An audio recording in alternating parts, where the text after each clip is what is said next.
Okay, thank you everyone for joining this morning. We're really excited to have Elinor with us from Sue Ryder and to be able to share with you some of the great lessons from their recent campaign. So I'm going to be hosting today. I am Walker Davies. I'm the Partnerships Director here at Forward Action, but I'm not going to do much talking. I'm going to hand over to Elinor and Jessie, who are going to be leading through the presentation today and then fielding any questions that you have. So Elinor's joining us from Sue Ryder, like I say, where she's head of influencing, and then Jessie is one of our awesome digital strategists. I just want to move on, Jessie. And then today what we're going to do is just frame the challenge for you of what we've been working on with Sue Ryder and kind of where they came to us with the brief and then what we achieved together so that you can see exactly what we've done. And then we're going to quickly move into actually what the key lessons that we learned from working together were and what happened along the way. And we really hope that the session today is going to be something very practical for you with tips if you're thinking about doing digital mobilization or if you're already doing it and finding there are some challenges along the way. The key lessons that we've pulled out are ones that we see kind of universally along projects that we work on. And so hopefully that will be a thought starter for you. And then we'll have time to talk about that afterwards if I move on quickly and hand over. So gonna hand over to Elinor now. Elinor, can you just give us a bit of a background context on the brief that you came to us with and the campaign that you guys were running?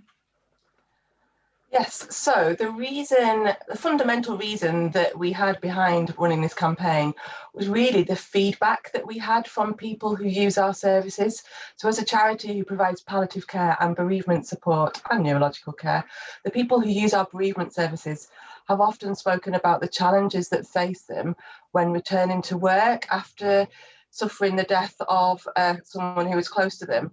And some of them, some people have reported to us the challenges or the pressures that they were put under when returning to work about going back more quickly than they would have liked. So we've looked into this as an issue and decided that there was great progress last year with Jack's Law, which introduced a statutory right to bereavement leave for parents who'd lost a child under 18. But we felt that this could and should be extended for other types of bereavement as well. So that was where it sort of came from originally.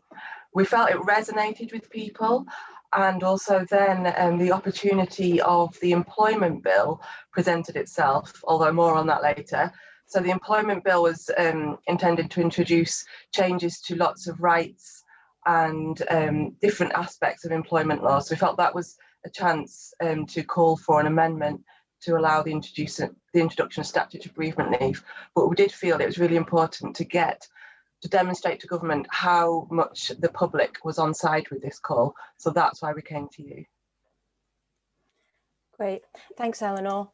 Yeah, that's really helpful kind of context. And just on that, that goes really, really nicely into kind of the challenges that we had, one of which was, as you just kind of mentioned, the timing and relevance of the campaign action with the employment bill. It was all a little bit in flux. We didn't know where that bill was. Yeah, we'll talk a little bit more about that later. Another one of the challenges was obviously just going out to cold audiences, which Sue Ryder hadn't done before with kind of a campaign ask. And then another one, just the previous instances where I know Sue Ryder had done kind of similar sign up and campaign actions had been made quite difficult by the tech that we were using is not very efficient for kind of users or the staff who are managing it.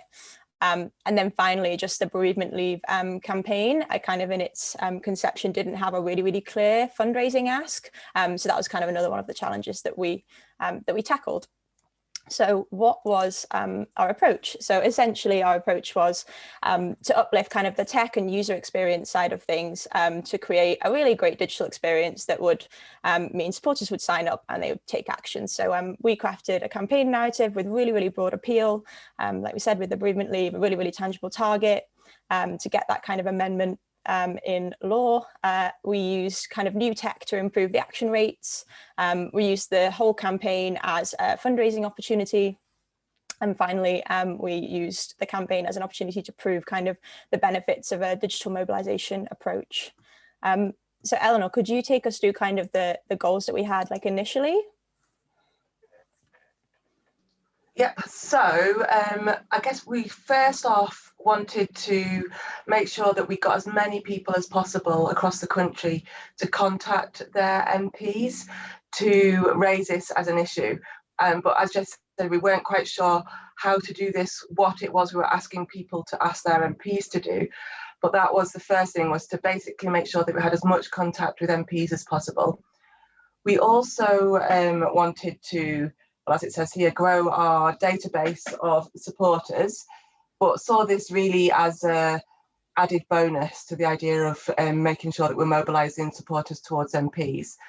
And increased donation income was a long-term goal. We didn't really necessarily think that the campaign itself would help here, but that's something that did change as we went along. So that's where it started from, but we did, after we started developing the ideas more, these all did change quite a bit, especially in terms of significance over each other. Yeah, that's right. We rejigged them, and yeah, as you can see here. So as we decided kind of on that approach, we thought actually the best way to get, as Elinor said, those really, really important kind of campaign actions was to increase the number of people on the list. So we had a bigger pool of people to go out to ask them to take those actions. And we also knew that just by the kind of nature of the campaign and kind of the emotional part of it, and as Elinor said, the research, the feedback they had from people, that it was something they were really cared about, that it was a great opportunity to kind of, yeah, increase that donation income. So we flipped the goals around slightly, yeah, in our approach. So what did we actually do? So we recruited supporters, obviously, first off, growing that list. So together we developed these hand raisers, one of which you can see on the screen, to bring kind of supporters in with that really compelling bereavement leave ask. We set these up on Blueprint, which is a piece of forward action tech. And just to kind of go into what a hand raiser is and why they are great very, very quickly. For anyone who doesn't know, hand raisers are values-based sign-up pages, so not a petition, but essentially go off the fact that it's a really low bar action, sort of supporter adds their name to something, and they put in very, very minimal data with that really, really short form that you just saw, and it means that there's a really high uptake. So yeah, kind of a really, really great tool to grow a list. And we also kind of go off the sort of rule that we see a lot of the time, that supporters are most motivated after taking that first action. So there's kind of immediate follow-up actions here with the kind of share and donate, which I guess are a bit of like go-to, that's what we did here.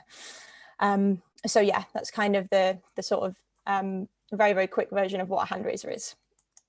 To promote these, we created Facebook ads. That was kind of our primary method of promotion. We also delivered a welcome series, an email welcome series, 5 automated emails to go to these new signers. And this was set up in MailChimp. And then last, but definitely not least, because it was, yeah, the main part of the campaign, we developed this email your MP action. So that was set up in new mode. So what did this actually do? What did we get out of all those deliverables?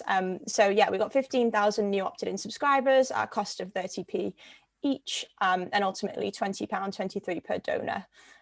We had 0.6% of the recipients from the welcome series made a donation, and we had over 1,500 emails sent to 553 MPs, which was awesome. And just to chip in there, actually, since then, so that was over the period that we were testing it with forward action, but we've continued to run it. So we're now at over 21,000 opted-in supporters to Sue Ryder database, which is an opt-in rate of 57% of the people who've signed up to the campaign, and now over 2,000 emails to MPs as well, which is great. Amazing. Oh, could you tell us a little bit about the kind of real world impact that we saw here? Yes, Elinor? of course. Yes. So, so the hand raiser was the focus of the campaign, but around that we did public affairs work and PR, and all of that actually resulted in a really positive response from cross-party MPs, with I guess the fact that MPs were being approached by their constituents really motivated them to take action. So we had early day motions, debates, the government responded, PQs, all these, the sorts of things that you'd expect in a public affairs kind of world, but in quite a short space of time. So that was really exciting. And it also helped us to be able to then, all that support helped us grow a coalition of other supporters as well, who we're now working with to take this forward. So it really was the hand raiser, I think, that sort of brought everything together, because it put so much pressure, I guess, on the MPs to do something. Yeah, definitely. So that's, yeah, really quick run through of kind of what we did and the results we got. Now we're just going to take you through 5 kind of key lessons that hopefully will be something you can take away today. So yeah, we've got defining your action, making it meaningful, testing the big picture, challenging your creative habits. We're going to talk a bit about surveys, and then also giving the right tools to the right team, which is a really important part of the success of this project. So, I missed a slide, but first up is define your action and make it meaningful. Elinor, over to you, I think. Yeah, so initially we felt it was, it was a race against the clock. We went to Forward Action with this idea and basically wanted to get out to MPs within about 6 weeks or so. But that was because the employment bill was expected at any minute at that point in time. Actually, since then, as soon as we launched, it turned out the employment bill has been delayed, and we don't know when it's going to be introduced now, but probably later this year at some point. So then we then considered, well, what are we going to ask people to do when they approach their MP? Could we look at a different issue? What should we do? Maybe we should have a sort of another ask that sort of led them on to bereavement leave at a later date, or should we just get it up and ready but not launch it and wait until the time was right? What we decided to do was just refine the ask slightly but keep it all about bereavement leave, and just ask MPs to take a different action so it wasn't related to the employment bill. So we were asking MPs to write to government and show their support in other ways, so that then we were building up this bank of supporters who are always going to be ready to do something on bereavement leave. Yeah, thanks, Elinor. It's really tricky with that kind of timing on what to do. It's not the exact right time. Should we hold back? Should we not? But yeah, essentially, as Elinor said, we went ahead and we kind of shaped the campaign, obviously, as you've already said, with the hand raisers, the welcome series, and then Sue Ryder had like an autumn fundraising appeal coming out. So we sort of saw the timing had benefits there. And also by creating an asset that was specifically email your MP action, we thought, well, that can be used as kind of a second way in. If the kind of campaign changes, or if anything changes, we can update all of this with kind of a few sentences saying the bill is now here. So yeah, that's kind of how we defined that.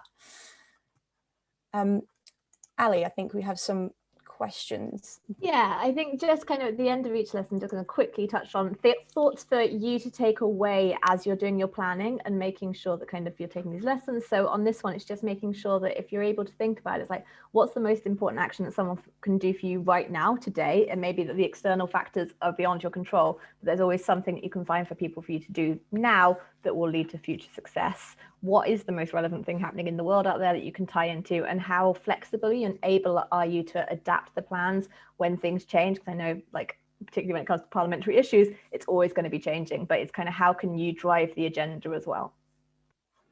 Yeah, thanks, Ali. The next one is, testing the big picture. So a lot of the time we kind of test the small things, subject lines, sender names, images, copy, but it is really important that we test like what we're actually asking sort of, the public to put their name to. So on the screen here are the 3 framings that we developed for the bereavement leave campaign. Elinor, how are these received kind of internally when we develop them? Well, positively. And I think one of the big things about this process was that various members of the Sue Ryder team were involved in the creative process in terms of basically brainstorming at the beginning and coming up with all the different angles, all the different issues that could be useful to this campaign. So when you develop these 3 options, none of them were a massive surprise to us, because we'd all been involved or bought into certainly to a certain degree. The one I think that we would never probably have considered ourselves was the workers' rights one, which just is not something, I suppose, that resonates with Sue Ryder as an organisation potentially, but it's certainly something that we wouldn't really have contemplated. But actually, when we saw it, thought, well, it is definitely something that's worth trying, because it was just something so new to us that we just wanted to see how that played. So yeah, I think the involvement in the creative process meant that they were all plausible to us. Yeah, definitely. And I think we're going to ask, I've just had it pop up on my screen, I think we're going to ask you all now which one of these you think kind of drove the best response. So yeah, obviously we've got A, the personal connection, B, principles driven, and C, workers' rights, which Elinor just spoke a little bit about.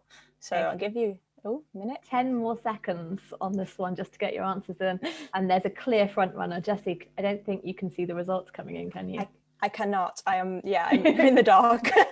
Okay, so we have 66% of people saying personal connection, 17% saying principles driven, and 17% or 18% saying workers' rights. So personal connection is the front runner amongst the audience here. I'm going to close that poll and hand back to you. Interesting, very interesting. Yeah, so the winner was actually B. So the principle driven.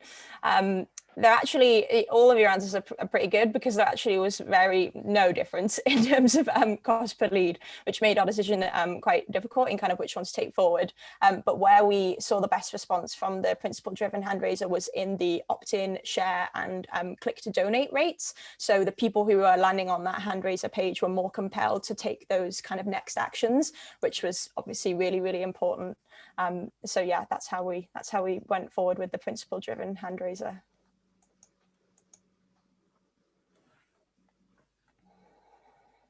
Again, this is kind of the big takeaway here. I think we all talk about testing a lot when we're doing digital, and we often kind of then get quite into the granular details. So testing subject lines, testing button placement, button color, opt-in statements and things. But with our programs, we always try and test the really big thing up front. And that's the thing that actually takes the longest to sign off. Like, we have back and forth over these things. But if you can test different framings, we always see there's a massive difference. And like with this one, it wasn't a difference in sign-up rates, but actually the opt-in and the share rates meant that there's going to be a very different outcome to the program. So testing the framing of the thing up front also might help to remove some of the kind of internal conversations and back and forth about how you frame your original campaign. And then just making sure you're looking at all the metrics. You're not just measuring vanity metrics, and then looking at where else could you be testing and looking at bigger picture testing. Right. And next one, we're on to, challenge your creative habits. So I'm going to run through very quickly a couple of examples here. So one of the big questions you have to ask with digital being like as saturated as it is how do you deliver those kind of thumb-stopping adverts without spending loads on like funky videos and stuff. So that's one of the kind of challenges we had here. We wanted to try a few different things creatively, use imagery kind of outside of what Sue Ryder had in their library already, and maybe what they would usually use on social media. So Elinor, how did you manage to kind of get like agreement on trying those new things internally? Well, we took a steer from your creative designer as to what images we should try. We were very conscious as an organisation that our image library is a bit dated. Well, it just hadn't been refreshed in a while, and there was lots of hand-holding type images which we didn't really necessarily felt fitted with this campaign. So we ended up using, some pretty powerful stock images, generally speaking. But it actually has been really helpful in steering the people who manage our image library in terms of looking at a sort of wider range of images. So that's helped inform the brief for refreshing the image library. So that's been helpful as well. Yeah, that's good. Kind of, low resource stock images to show you what actually works. And the image here that you can see on this ad came out as the top performing, which is where we kind of then we thought we should look at kind of other demographics of this style of image. Obviously, it's really, really powerful. And actually the ad you can see here is our most kind of cost-effective combination. So that worked hard for us. When we tried the different demographics, we tried to get out of that kind of, this is what our supporters look like approach, try different things. We also tested opt-in. The opt-in statement. So we find opt-in testing can be really, really valuable. Even a really, really small increase in the percentage can mean that your cost per lead drops massively. And the volume of people you then get doing all of those follow-up actions increases. But obviously it can be quite difficult to get this kind of test signed off. So, Forward Action drafted the copy, but then we handed it to you for that tough bit, Elinor. So what was the process of getting this signed off like? Well, I'm sure that everybody on the webinar who works for charity knows all the difficulties around opt-in statements and all the regulation around it. So I got to admit that I was quite nervous about taking this through the process internally to see if it was even going to be, even if it's going to be possible to have an alternative opt-in statement. But actually, because the organisation across the board was bought into this whole campaign and process and seeing it as a new thing, it was good. So we did get, it was quite a lengthy process, but we did get approval for an alternative statement, which was really helpful. We did know at the outset that this was going to be a really worthwhile test, so I was really pleased to get that underway. But I suppose my advice, if you're going to do this, is that it does, we'll obviously have to go through your legal team or advisors or whoever, so it means that it does take time, so you need to factor that in. Yeah, definitely. And we're going to do the same again. We're going to ask you all which one you think won here. So do you think the statement on the left, let's change the law together, or on the right, you've just done something amazing, which one got the best opt-in rate? And this is pretty neck and neck in terms of people. This is brilliant fun. Loving the poll function. Oh, it's like a Brexit divide. We're at 52-48. Okay, 5 more seconds. Anyone casting your final votes? Oof, neck and neck is where we're going to end the poll. So 50% think left, 50% think right.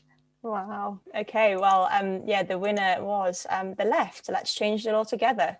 So yeah, well done everybody who chose that one.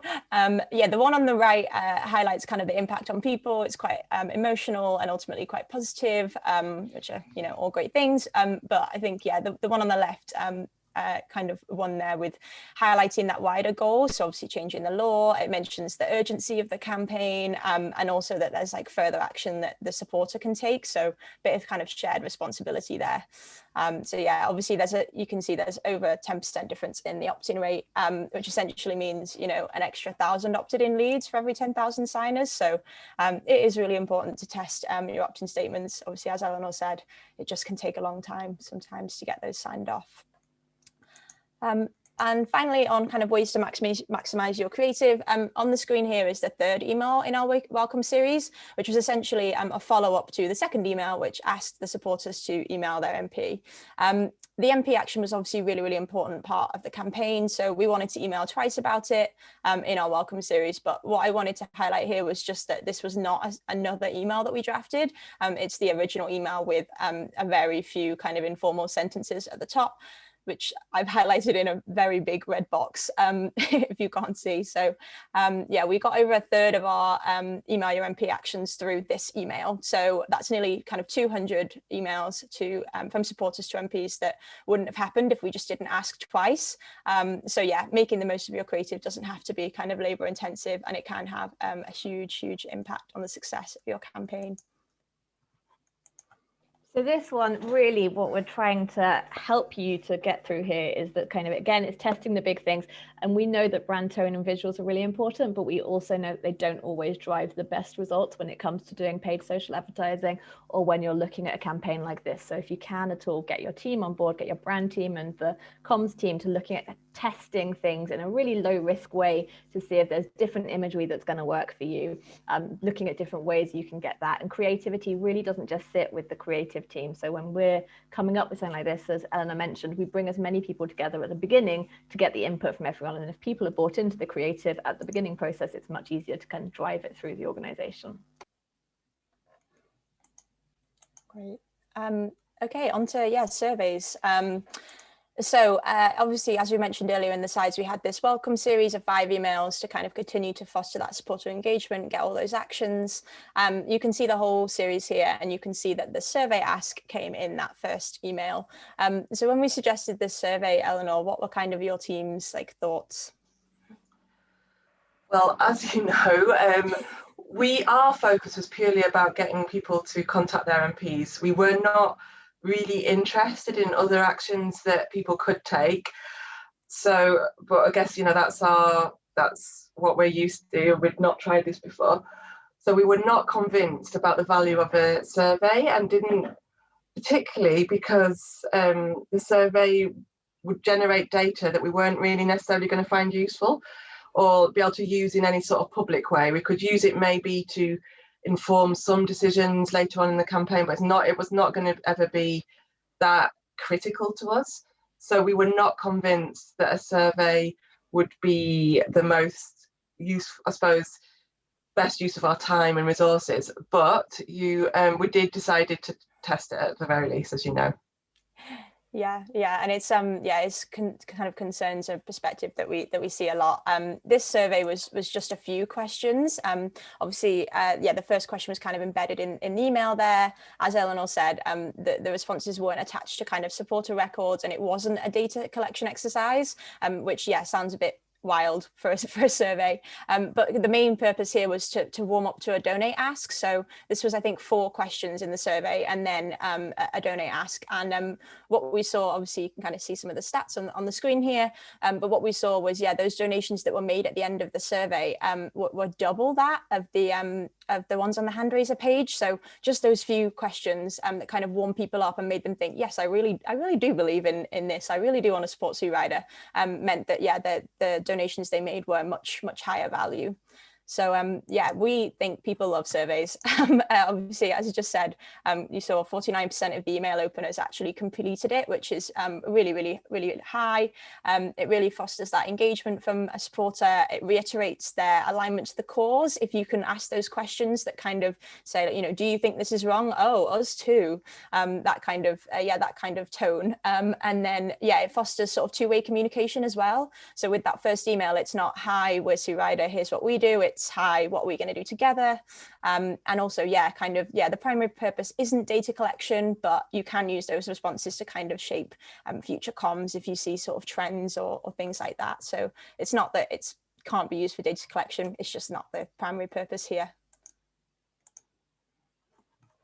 I think those points are all absolutely spot on. And just this is a conversation that we have time and time again, because we know that they're really effective at engagement. And in the welcome journey, the best thing to do is to get someone to take an action. If you can get someone to take an action off an email as soon as they've signed up, they're going to more likely to continue to open and engage with your emails. And that's what we really want. I think time and time again, organizations are so keen to sell the organization and to get everyone's buy-in that they forget to ask questions and hear about it. And there's also those concerns around kind of what are we going to do with the data? And we find time again that actually just asking people, we never get coming back like, well, what did you do with the survey results? What we get is people telling us their information, sharing their stories, which is valuable for content. And also, like Jessie says, donating at really brilliant rates. So we cannot iterate enough how much people love surveys, and make sure that you're giving people opportunity to tell you their story when you're talking to them, and particularly in that welcome journey. It's not just about telling them everything about you.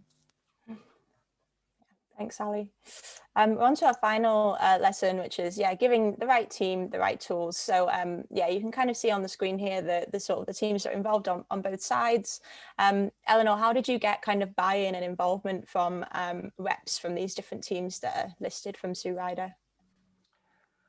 Well, we had from the very beginning involved people from all the teams who could potentially be involved in the project.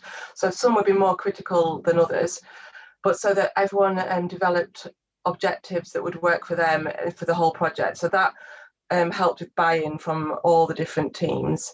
We also took it was approved at the very most senior level. So because of that buy-in, it made everyone feel that it was an important project. Something that everyone should make the best of, basically.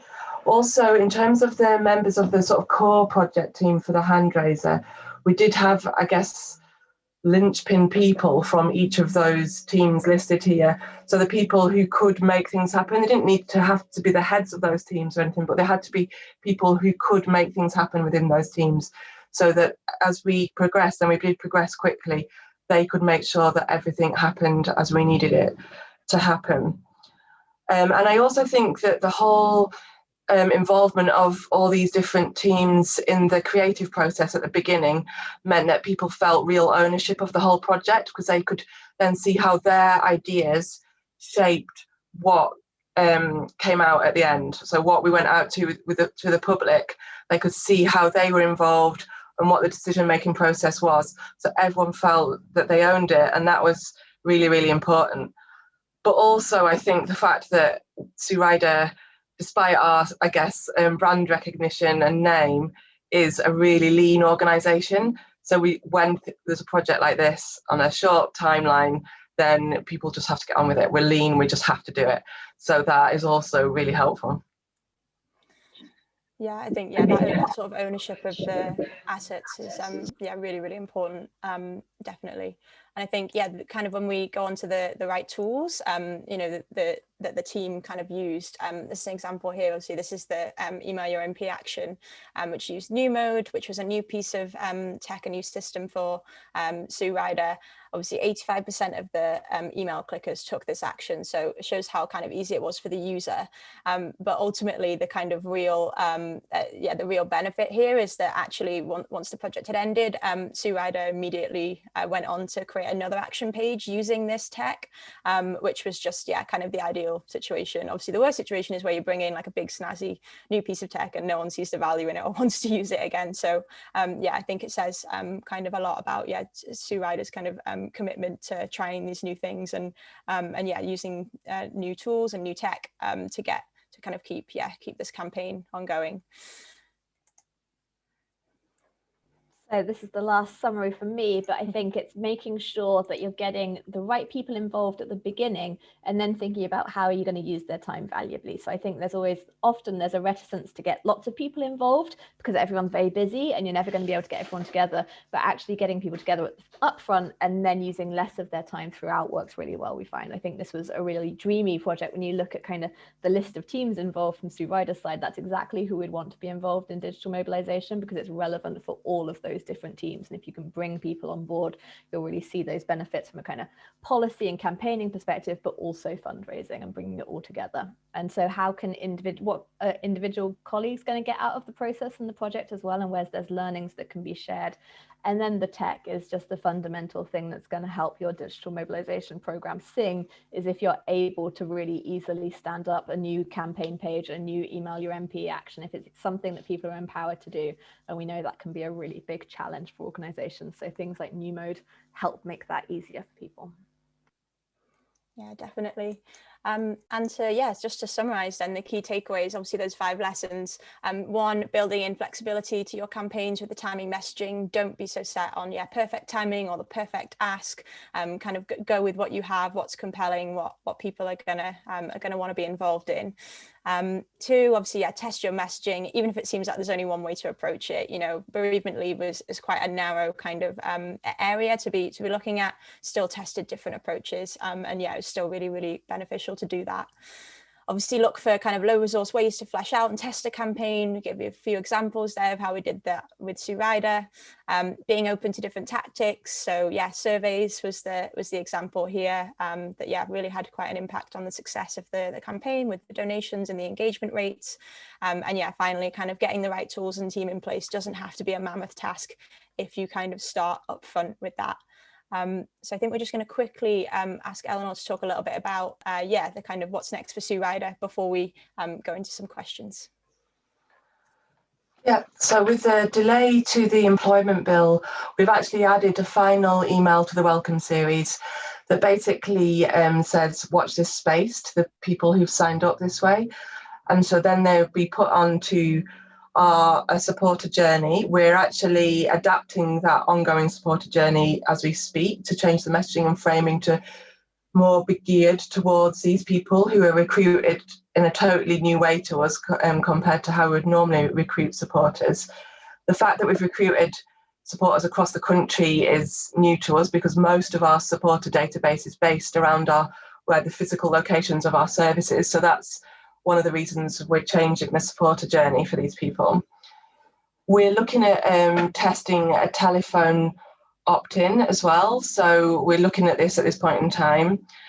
And we are also, having it as always on at this point in time. So we're going to leave it on until at least the employment bill or some other opportunity comes. But what we'll do in the meantime as well is if opportunities arise, such as potentially there'll be something around the Queen's speech in Parliament, or there may be a debate. And we did do this for a debate once during the pilot as well, is we can add in an email to go to supporters who've signed up via the hand raiser to ask them to take an action. So for instance, there was a adjournment debate and the House of Commons, and we asked people at that point who'd signed up if, in addition to the emails that they'd sent to MPs about the campaign, if they would email their MP to ask them to take part in the debate. So there's options like that that we can do as and when over the next few months. So it's actually easy, it's up and running now, and we can just do things to it as we see fit, which is great. Thanks, Elinor. Brilliant. Thank you both so much. I think there's so much information packed in there. So thank you so much, Elinor, for being so generous with sharing all the information from your organisation and the stories, and hopefully people have found that really valuable. And I know there's been a lot of questions coming in as well. So we've got time now, got about 7-8 minutes for some questions. So starting off, one for you, Elinor, which was about kind of, have you asked supporters to actually take higher barrier actions, like going along to an MP's constituency survey? Is that part of your kind of policy and influencing? How's that been built in? We have thought about that along the way.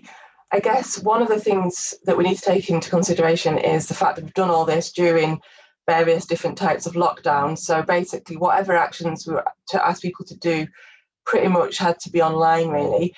One of the actions that we are thinking that we will use in the future is to ask people to tweet their MP, because we didn't try that during the pilot and we've not tried it yet. So that's something we can do, for instance, if there is a debate or when, like I say, the Queen's speech, maybe that'll be an opportunity to ask people to tweet their MP. So that's something that's built into the tools that we've set up that we can use. So that's all we've done so far, but that doesn't mean to say we wouldn't try something a bit higher bar, for instance, when lockdown restrictions ease, to go to speak to their MP. But yeah, like I say, so far it's all been online. Brilliant, thank you. Okay, it's a question I think, Jessie, you might be able to help with. There's a couple of different questions coming in around how we actually tested the framings. So how we can you recommend ways of testing, low risk testing for framing, image and opt-ins? And how do we test that hand raiser framing? Yeah, so when we're doing kind of hand raiser page testing or hand raiser framing, we obviously kind of develop it so they all look exactly the same. It is just kind of the copy and the image, and then the ad imagery that's different. In this case, yeah, we had 3 hand raiser pages to test, and we did a Facebook ad campaign where there was 3 images and 3 copy variants that we drafted as well. So basically we tested them, yeah, in a Facebook ad campaign, and we spent the same amount on each of the hand raiser campaigns. You can do that with like £50 on each set. You don't need like huge amounts of money on that. I think we did slightly more on this because, as you saw, the cost per lead was like neck and neck. So we wanted a little bit more data before we could kind of make that decision. But yeah, it's not, we didn't spend lots of money on testing those framings, and the same with the image test as well. I think the image test we did, I think maybe £30 on each of the different images because they were quite similar. And basically you can take it from there. You know, if you get the results are all the same, then put more budget on it. But yeah, I definitely say kind of start small. But yeah, it was all on Facebook ads. I think that's something that when we certainly talk with other partners often comes back, especially when we're talking with social media teams. They're like, well, you can't get learnings for £50. But what we see is kind of you get a really good steer on which one's going to perform well. So it's definitely, in terms of keeping it low risk, it's like actually small budgets can give you real indications within Facebook because the performance kind of plays out once you scale it. So definitely echoing that. In a similar way, there's a question that we had around bringing the social media engagement team on board with doing something like this. So someone said they're interested in the Facebook advertising. They want to do something similar later the year, but the engagement team are worried about using Facebook advertising for a social issue, as it seems to be causing problems for charities, and they don't want to jeopardize other activity on Facebook. Do either of you have any kind of thoughts on that? I think one for me, it sounds like that's the concern about ads getting kind of rejected or blocked, and that can cause your account to be kind of disabled until you can appeal, which obviously is a risk for any organization. If you've got the oh my god, I'm going to forget what it's called now, but there's the disclaimers that you can add to your ad account. You can become verified to run political and social issue ads, so make sure you obviously have that before you do anything like this. You're much less likely to be kind of have ads rejected or have the account disabled. But also, I mean, it's definitely kind of looking at your messaging. Obviously, if you're in these having these conversations to a social media engagement colleague who might not be involved in the talks about what the test actually is or the campaign, that sounds quite like out there and scary. So I guess, yeah, bringing them in kind of into those conversations at the start and maybe making sure that, yeah, the messaging still works for them and they don't see it as kind of a risk might be helpful.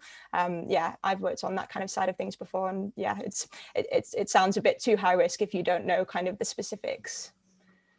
One of the things that we found was actually verifying the identity of the people who manage our Facebook accounts was tricky, because it was all done automatically and it didn't always work through the Facebook systems. So in terms of sort of registering all the different like passports and things to verify their identity was actually took much longer than we thought, and we only just got everything in place just ready for the launch, otherwise we'd have had to have delayed. So that's something worth factoring in, is it can be quite a painful process. Okay, we have 3 minutes left. I'm not counting the fact that the time's just moved on. 3 questions I want to rush through because I think they're all really valid and there's ones that's coming up a lot. So the first one is, how did you frame the hand raiser in terms of what you're telling supporters it will achieve? And this is something we hear a lot, like if it's not a petition, what are we actually asking people to do? And did you get any pushback from people asking what signing up would actually lead to? Do you want to go, Elinor? No, you, Jessie. Okay. Yeah, I mean, with the framings, obviously in this case, it was quite clear that, you know, we weren't, again, it wasn't a petition. We weren't going for a certain number. There's the counter on the screen, but that is more of like a, yeah, sort of compelling to sign, like join the movement action. It was very clear in the copy that what we were asking was, we want a change to the law. There is no clear way about how that is going to happen yet because we don't have the employment bill. So yeah, that was kind of defined by the fact that there was no bill.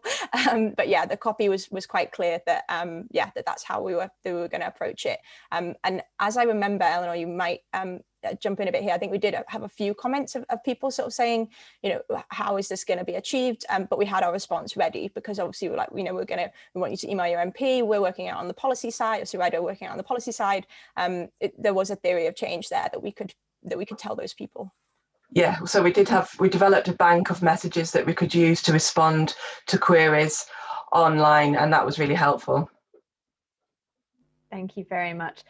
2 more questions, if I can be cheeky. One, the audiences in Facebook. So who did we target? Were we able to learn anything about that and the strategy? And then the other one I'll ask now as well, if you can keep them both in your mind, is just on the welcome series. And like, how did we decide on those 5 emails and how long did it take for people to receive them? Because I know that people are concerned about bombarding new supporters. Okay. Yeah, so, okay, I'll do both quickly and then, yeah, do add in, Elinor. But yeah, with the audiences on Facebook, we had a broad charity interest audience, and then we had a couple of audiences that Sue Ryder had told us they had of interest, so demographic based. So they wanted to have a look at a younger audience and how that compared sort of cost per lead. It was slightly more expensive, but it was successful still. It was a low cost, which was great. I think we also, at one point, we split out and we did a broad interest, one on Facebook and one on Instagram, just to see how those how it played out like on those channels. And yeah, I mean, we've got a lot more learnings from those, but that's kind of the main one. The broad charity interest did work the most successfully, but it was great to have those other ones to sort of see, and for Sue Ryder to take kind of on, yeah, share that learning internally. And on the welcome series, we generally keep welcome series really, really varied. So yeah, lots of different actions, give people a chance to kind of hop in and hop out. Maybe they want to do one thing, maybe they don't want to do the other. Don't assume that just because they're a new supporter, they're not going to donate.